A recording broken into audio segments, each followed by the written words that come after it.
morning or afternoon even.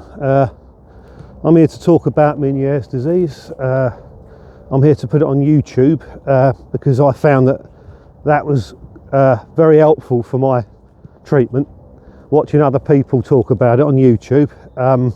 Obviously go see your doctor and whatever, because they have got the good advice. There's doctor advice on YouTube as well, which is also helpful. But what is helpful also is listening to other people who actually have it, because not all doctors have Meniere's, do they? So I found it helped me. That's why I'm doing this. Okay, and I'm not going to patronise you all with this sympathetic voice for the next 15-20 minutes, and then at the end of it try and flog you a bloody cure and a life-saving book. You know, I'm not here to make money out of people's misery, and if anyone else is planning on doing that, bugger off. We're not interested. Okay, we're a community of sufferers here, and I'd like to think we got each other's backs. That's exactly why I'm doing this. Okay, so good morning. I'm having to do this outside because it's too noisy at home unless I sit on the toilet and do it, and that's not very dignified, is it, when you're giving people medical advice? Right, okay, I've got some notes here because I tend to forget where I am at and what I need to say, because some of it's quite important. I found it very helpful. Okay, right, Meniere's disease. Yeah, okay. If you've just been diagnosed with it, don't panic. Well, I know it's hard not to, but try not to let it worry you. I mean, I've had it now, I'd say 10 years properly since my diagnosis, and you know, I've learned to live with it, and it ain't all that bad. It is bad, but it's not all that bad. There's worse things you can have, let's be honest, right? Okay, so right, I remember getting I'll tell you the story briefly. Maybe you can relate to it, which might help, and I'll explain some treatments and medications that might help. All right, I'll try and keep it brief as well, because the last one I didn't post because I waffled on for nearly 35-40 minutes. Kept going off on tangents, as I do. I'm doing it now. Right, okay, so yeah, I started off, I remember I'd done a really long shift at work, and I worked that evening tiling a friend's bathroom. I didn't eat all day. I went home, span out, and threw up everywhere. But I think that was down to the long day that I had and not eating and everything. So when I look back, maybe it was sort of the first sort of emergence of the disease, but I don't think so. So about 2 years later, I was in the canteen at work. Suddenly, I all of a sudden felt like I was extremely drunk or seasick, all mixed together, times 15. Okay, as we all know, we know what it's like. I didn't know what was going on. At this point, I knew nothing about Meniere's disease. So I got up, started panicking, stumbling around the car park, throwing up everywhere. All the staff at work saw me, didn't know what was going on, called an ambulance. So that was fun. Ended up in hospital where they gave me an injection to sort of level me out. I guess they knew what was happening, they'd seen it before.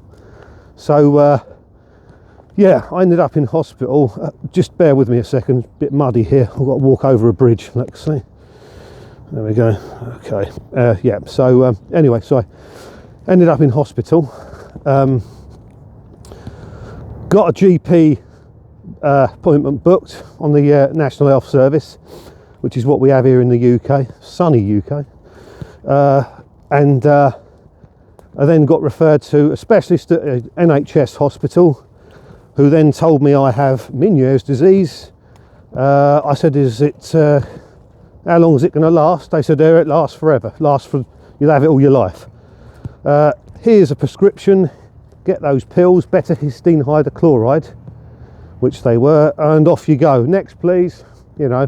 Now, I'm not knocking the NHS, but they're that quick, and they have to get people in and out because they're so pushed. They're pushed now with the COVID thing, but they're so pushed all the time because they're not funded properly by our incompetent government. That's another story. Anyway, so yeah, I've had my diagnosis, I've got my pills. I'm thinking, right, I'll just take these pills for the rest of my life and it will go away or die out or whatever. No such luck. I spent the following, this was probably about 2013, I spent the following, I don't know, 5 years sporadically having them. Some years I'd have them every month, some years I'd have them every 3 months. You know, proper spin attacks, you know, out for the count for about an hour, and then the rest of the day it's not worth you doing anything, you know. Cancel all your appointments and engagements, your day is done, you know, that sort of thing. You know what it's like, it's not nice. Okay, so I went, these beta-histine didn't seem to be doing anything. The tinnitus was, that's another thing you may be experiencing. I've got it a bit now, but it's what happens is I get it when I get it strong and I feel like there's a bit of pressure in there, like someone shoved an acorn in my ear. That's normally telling me that be on high alert for an attack. Yeah, you know what I mean? It's like a sort of a different level. At the moment I'm on sort of moderate level, but when that starts getting noisy and the pressure builds up, be alert for an attack. Yeah, so you know, no tightrope walking, that sort of thing, when you're feeling that. So yeah, tinnitus. Yeah, eventually I've probably got about 30% hearing in my right ear now, which is a shame. Nothing I can do about that. There may be in the future though, I'll come on to that later. So yeah, that all came with it. Stress, you know, bad diet can add to it. For example, they'll always tell you to adjust your diet, whether you got Meniere's, whether you got anything. All doctors will tell you to adjust the diet. It's never bad advice, is it really? So adjust your diet, cut down on your salt, cut down on your caffeine. Stress, well, something not a lot of us could do anything about. I remember one year, I think 2017, my dear old mum passed away, and we were left caring for my dad who had dementia, and that was a stressful year. 2017. 2019, right? That was when I had my last proper spin attack, you know, out for the count all day, that sort of thing, you know. January the 6th, so I actually remember the dates because it was momentous. The last time I had my proper full-on 8 hours, you're done for the day spin attack, right? It was also the year 2019 when my dad's dementia really took a hold of him, and it was full time between me and my brother caring for him. So the last thing I wanted while I'm doing that is helping him off the toilet or into the shower and spinning out with the Meniere's. Last thing I wanted. So you know, bless my dad, we lost him in 2020 in November, and 2021 March 2021, so about a year ago, yeah, about a year ago, I had my old high alert in my tinnitus, bit of pressure there, so I'm thinking, right, okay, I know what to have, because since my last big attack I'd be getting that, but then it'd just go away after a couple of days or weeks, but it'd always be there. But this time round I had a drop attack, new to me. That was lasted about 30 seconds to a minute, but when you get one you don't really get much of a warning. It's not like being pushed over. What it is it's like extreme dizziness very quickly. You've got to find a chair or find the floor and just lay there until it goes away, and after about 5 minutes you'll be fine, ready to get up and get on with the rest of your day. So I had one of them. I thought, bloody hell, that was rough, you know, didn't really get much of a warning then, because before, with the big attacks, you normally get a minute or two to secure yourself, you know, and everything around you. But you know, put your pint down or whatever. Yeah, with the drop attacks you don't really get much time or warning, you know. but then they don't last that long. So after I had that, I thought I'm probably going to have a few more now next couple of weeks, because they come in clusters, don't they? You know how it works. So they did. I had a couple more over the next few weeks. What happened then? Yes. So, having gone through all sorts of things, treatments over the years, you know, vitamin pills, even had acupuncture, loads of pins stuck in me, looked like a sodding hedgehog when I was in there. That didn't really do any help, give me any help. It's worth trying everything, because maybe it might work for you. I'm not saying it's not worth trying it, please don't get me wrong on that. Acupuncture, it's not proven to be 100% perfect, but it's not proven to be 100% wrong. So they do prescribe you acupuncture on the NHS, actually, if you've got back problems. So mysterious is this disease, you've got to try anything. The doctor can't tell you exactly what to try, obviously. He can't tell you this will work for you. It might work for you, it might not work for me, and vice versa. So yeah, 2021 I decided to go private healthcare with this condition, because you know, you've got to wait months sometimes for a appointment with the NHS, and you know, it's just so frustrating. It's not their fault, of course, but I've explained all that. You have to be very patient.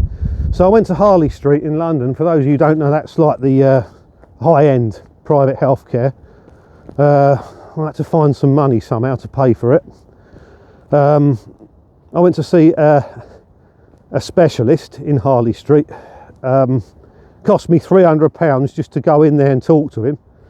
I had to have a hearing test and everything, you know, in the booth with the bleeps in each ear, all that kind of malarkey. Had that done. Then he said, he sat and actually listens to you, you know, you can spend about an hour there, which is right and all, 300 quid. So he sat and listened to me. He prescribed me something called, where is it? I've written it down. Intratympanic steroids. Intratympanic steroids. Make a note of that. Intratympanic steroids. Right. Now this is like an injection into the inner ear, the middle ear, sorry, through your eardrum. Yeah, an injection of this solution. And he said he's given out about 600 of them, and 60% of these have worked. Okay. He said to me, would you like to do it? I said, yes, I would, straight off. 60%, the odds are better, just above average, it's worth it. I'll try anything at this point, you know what I mean? So I had that done. He put an anaesthetic spray in my ear before he did it. He's not just going to do a Leon Trotsky and ram it in my eardrum, you know. So I had that done. That was April last year, and I haven't had any problems since. Okay, so far so good. Fingers crossed, it's working all right for me. This cost me about £1,000. So I said to him, look, if I have to have another one of these injections, intratympanic steroid injections, can I get it done on the NHS? He said, yeah, he's going to contact a specialist who he works with, and next time you need one, you can get an appointment with him. Obviously, it might take a bit longer, because the beauty of private healthcare is you just ring them up and you're there the next day or a couple of days later. So anyone who does have this done and it finds it works, and you have to go private, and you're English or British or whatever, tell them to refer you to an NHS doctor who specialises in it. It might be a long way away for you to go, and you might have to wait a bit, but it won't cost you then, you know, you can get it done. So that's what I've done. Also, I take sort of supplements every morning. There was one that a lot of people who are doing what I'm doing now seem to recommend. I've not heard the doctors mention it, but I've heard a lot of, you know, us lot on YouTube recommend Ginko Biloba. pills, a herbal thing, Chinese herbal thing, which draws in blood to the area. Apparently it won't work instantly, it might not work at all. It's worth a go though.